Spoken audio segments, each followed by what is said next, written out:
Do you know who my father is? Yes. When powerful people walk into the courtroom, they usually think their status, money, or family connections will act as a get-out-of-jail-free card.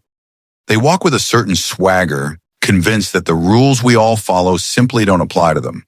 But today, one young woman was about to learn that a famous last name is no match for a judge who values integrity over intimidation. Have you ever seen someone so blinded by their own privilege that they didn't realize they were walking straight into a life-changing disaster? If you believe that no one is above the law and you have respect for the way Judge Caprio handles his courtroom with grace and firmness, please take a moment to subscribe to the channel. Your support helps us share these powerful stories of justice and accountability with the world. Isabella Moretti didn't just enter the courtroom, she invaded it. Dressed in head-to-toe couture, she spent her time at the defense podium checking her reflection in her phone screen, completely ignoring the bailiff. To Isabella, this wasn't a legal proceeding, it was a nuisance. She was the daughter of Lorenzo Moretti, a man whose reputation for handling problems was legendary. She had grown up in a world where laws were suggestions and consequences were things that only happened to other people. The story truly begins 3 weeks prior, on a sun-drenched afternoon that should have been peaceful. Isabella was behind the wheel of a custom-painted neon red Ferrari, a birthday gift that cost more than most people's homes. She was running late for a hair appointment, and in her mind, her schedule was more important than the safety of the neighborhood. As she approached the Lincoln Elementary School zone, the yellow lights were flashing, signaling the end of the school day. Dozens of children were spilling out onto the sidewalks, laughing and greeting their parents. But Isabella didn't slow down. Instead, she floored it. The roar of the engine was the only warning the crossing guard had before the red blur streaks past at 95 miles per hour. A mother pushing a stroller had to dive onto the grass to avoid the slipstream. When a veteran patrol officer, Officer Miller, finally managed to pull her over 3 blocks later, he was visibly shaking from the adrenaline of what he had just witnessed. He expected a terrified driver. He found a monster of entitlement. When Miller approached the window, Isabella didn't offer her license. Instead, she lowered her sunglasses, looked him in the eye, and asked if he enjoyed having a job. She told him her father could ensure he was walking a beat in the docks by sunset. Then, before the officer could even finish a sentence, she slammed the car into gear and sped off, nearly taking the officer's arm with her. Now standing before Judge Caprio, her arrogance remains unshaken. She looks like a bored socialite waiting for a valet. "Miss Moretti," Judge Caprio began, his voice calm but carrying an unmistakable weight. "I have read the police report, and I have watched the dash cam footage. Your behavior was not only dangerous, it was predatory. You showed a complete lack of regard for the lives of children. Not to mention your departure from the scene was a felony in its own right." Isabella sighed loudly, a sound of pure exasperation. "Your Honor, let's be real. Nobody was hurt. My father's office already sent a check to cover the emotional distress of the officer in the school. Can we just settle the fine? I have a flight to Milan at 4. The judge paused. He looked down at the check she mentioned, a 5-figure sum meant to make the problem go away quietly. He didn't pick it up. He didn't even acknowledge it as currency. To him, it was just a piece of paper documenting a bribe. "You seem to be under the impression that justice is an auction, Miss Moretti," the judge replied, leaning forward. "You think you can buy your way out of a tragedy that almost happened. But what happens when the check doesn't clear? What happens when the person you're trying to intimidate isn't afraid of your father?" Isabella's eyes narrowed. She wasn't used to people talking back to her. In her world, silence was bought or coerced. She leaned over the podium, dropping her voice to a venomous whisper that echoed through the silent room. "You're an old man, Caprio. You've had a long career. Don't ruin it by trying to make an example out of me.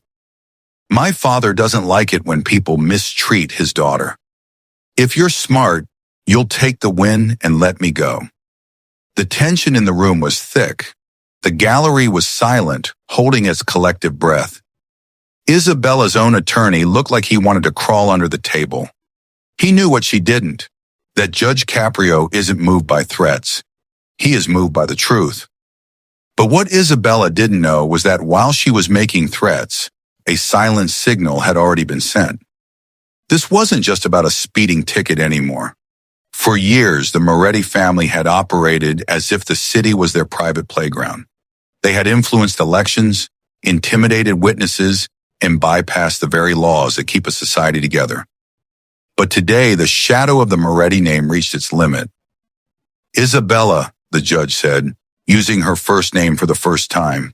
It wasn't a gesture of familiarity. It was a gesture of pity. You have spent your entire life being told that you are special. You have been told that your last name is a shield. But in this room, you are just a citizen who broke the law. And since you've brought up your father so many times, I think it's time you realize that even his shadow isn't long enough to reach this bench. The judge turned his attention to the back of the room. Two men in dark suits, who had been sitting quietly in the last row, stood up. They weren't local police. They were federal agents. Given the defendant's repeated threats toward the court, her blatant admission of attempted bribery via this check, and her clear status as a flight risk, I am revoking bail, the judge declared. Miss Moretti, you aren't going to Milan.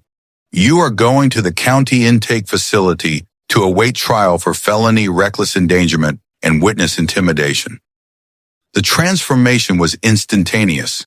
The smirk vanished, replaced by a mask of pure, unadulterated shock. As the bailiff stepped forward, Isabella began to scream, her voice cracking as the reality of the cold steel handcuffs hit her wrists. You can't do this. Do you know who my father is? He'll destroy you. I'll have your badge. I'll have this whole building torn down. Your father, Judge Caprio said, raising his voice just enough to be heard over her shouting, is currently being detained by federal agents in a separate matter involving racketeering and tax evasion. It seems the Moretti name doesn't carry the weight it used to. Perhaps in jail you'll find the time to learn the one thing your father never taught you: respect. As she was led away, her designer heels clicking frantically against the marble floor, the gallery remained in stunned silence. The princess was gone, replaced by a young woman facing the cold reality of her own actions.